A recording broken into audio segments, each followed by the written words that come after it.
Good afternoon. I've got Cigar Review 123, the Ashton Cabinet Selection Pyramid. It's a 6.4 inch, 52 ring gauge Dominican made cigar. And it has, as you can see, a pretty nice looking Connecticut shade wrapper.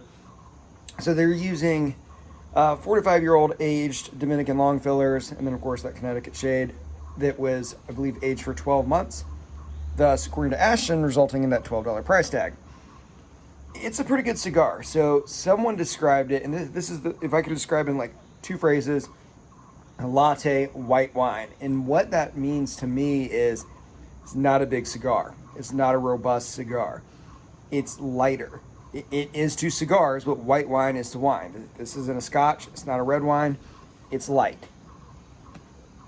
As a result, the tasting notes that I get: cream, lots of cream, toast, and lots of cedar. And then I actually momentarily got a little bit of mint, and that's really about it. Maybe in this last third, a slight little bit of chocolate, but that's really it on the tasting notes. It draws really well, and I'll talk more about that in a second, but it does produce a pretty good amount of smoke. And it burns pretty much perfectly evenly. I haven't had to touch it up. Wasn't ever even worried about it, so that's an A plus there. As far as the draw, now it is kind of a torpedo styled cigar. So when you cut this, I watched a video on Cigar Obsession where he made one cut and he took like nothing off of it. It seems like he got nothing out of it. Did a second cut, and I think it was still a pretty tight draw, and they made a third cut, probably about here, right? Pretty far down.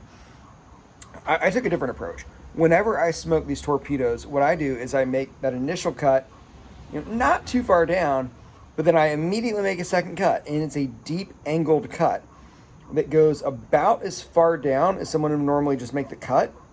But the reason why I do the angle is, one, you get a lot more surface area to draw from, right? You're drawing at a much bigger angle than if you just cut like that, and it preserves the cigar's integrity. I don't know why, but just the way it works is if I was to cut the cigar here on these torpedoes, there's a good chance of it unraveling, which is how it seems to happen. When I make angled cuts, I never really have it unravel, and you get a lot better draw. So a lot of times when people smoke torpedoes, they say, oh, it doesn't draw well, it doesn't draw well. Well, you didn't cut enough off. And the other thing with torpedo cigars and pyramid cigars, they're supposed to be designed to be smoked through a smaller cut, right? They're specifically made so that the taste comes through that smaller opening. Some cigar manufacturers get that done really, really well. They do manufacture it in a way that you could make a pretty small cut up front and it would smoke great. Many don't. Many make it in a way that it's just not going to draw well if you don't have a pretty good angled cut. So I always start with an angled cut and just go from there. But I like the cigar.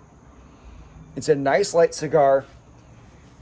I would smoke this if I was smoking in the morning, if I hadn't eaten anything, or if I knew, hey, I'm going to smoke like 6 cigars in a night. If I was sitting inside. So if I'm sitting in my basement, pounding through cigars in my billiards room, this is what I want to smoke, right? Something light, something kind of airy. It's got a good bit of smoke, but it's not like, whoa, someone's been smoking cigars. If I was to smoke like a Punch Diablo or something in my basement and smoke 2 or 3 of those, my house would smell like the Russian army had a party, right? You don't get that with a cigar. Would I buy this cigar? I personally would not, and there's 2 reasons. One, I don't really like white wine cigars. I don't really care for these super light cigars, except for, right, smoking a dozen of them or smoking them in the morning. The main reason I wouldn't is I looked it up on Cigar, and I got this as a part of a set, but on Cigar International, this is like $12. $12, which means if I went to the cigar store down the street, this will probably be $14, $15. That's getting into Padron territory. That's getting kind of close to Andalusian Bowl territory. There's a little bit of pepper. For that price, there's no way I'm going with this cigar. There's so many things I think I would rather smoke at $12 than the Ashton Cabinet Select.